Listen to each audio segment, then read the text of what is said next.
How y'all feeling? Good? Yeah. Y'all with me? Yeah. Can you give it up for Rain Milo? Yes?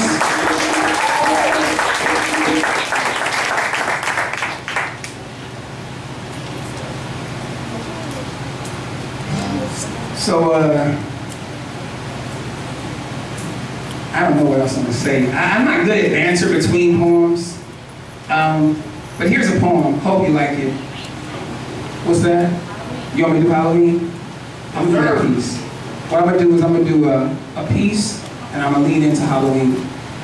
And I think they'll feel it. Halloween's kind of hip-hop-ish, so if you can give me a beat like that, we'll get it. He said he don't need a beat for Halloween, said this guy. All right, just messing with you. It's like this.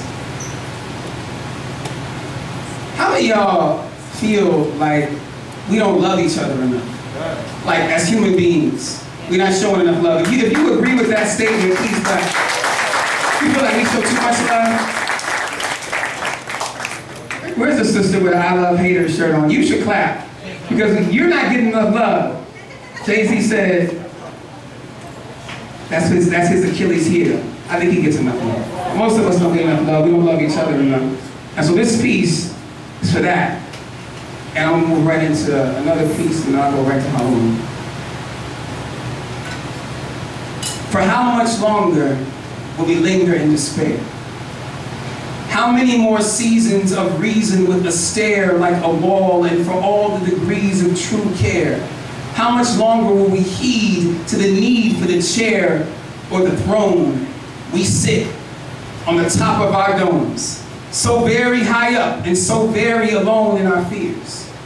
How many more years will we stand at the edges of opposite piers and call out to the demons the tale of our tears, one another, each other, incarnations of period comedy, a joke fashioned out of a cave in the mind Sigmund Freud wrote about, and it troubled dear Ida. It troubled for knowing how for all of our searching we could never call home one another. Even though I'm your brother, you find it so simple to grant me some other distinction. Another extinction awaits if this inter-self-hate does not quickly abate what has happened to me.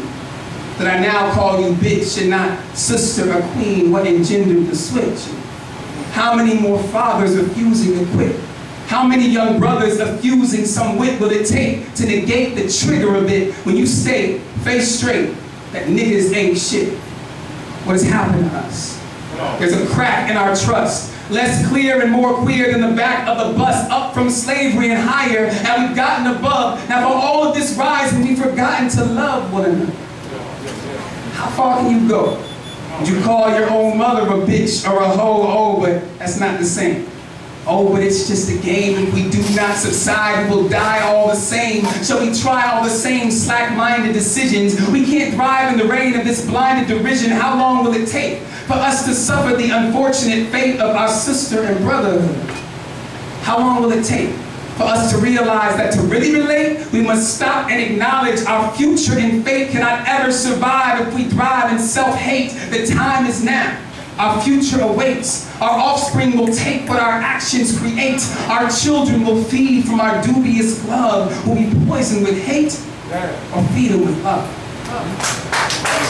But see, over time, I become fluent in goodbyes. Can say, I'm sorry, this is too much for me in 7 different love languages, count me. Among the men who never wish to look deep into a mirror for fear of what might be found staring back at them. Fear becoming another precautionary tale to break a black boy's heart before he's ever learned to protect it. Before he's ever learned that he is good enough to love in all of his misbegotten glory, though the shadows tell him different. Though his history tells him different. Though the public has labeled him enemy before he's taken his first breath, saying abort the black babies and there'll be no criminals left. And yes, I too was a man who feared the men who looked like me. I too walked with eyes averted when I passed them on the street and couldn't even look deep enough into the moment to see that the man I was avoiding was the man I would be in time. But who can evade his own fate? And those who try often find out too late that the secret to joy in a life this hard comes in finding the strength in your soul to relate to another person, despite the pain it brings. For we see in one another all the years we've slaved to still die here as paupers. We are meant to be kings, or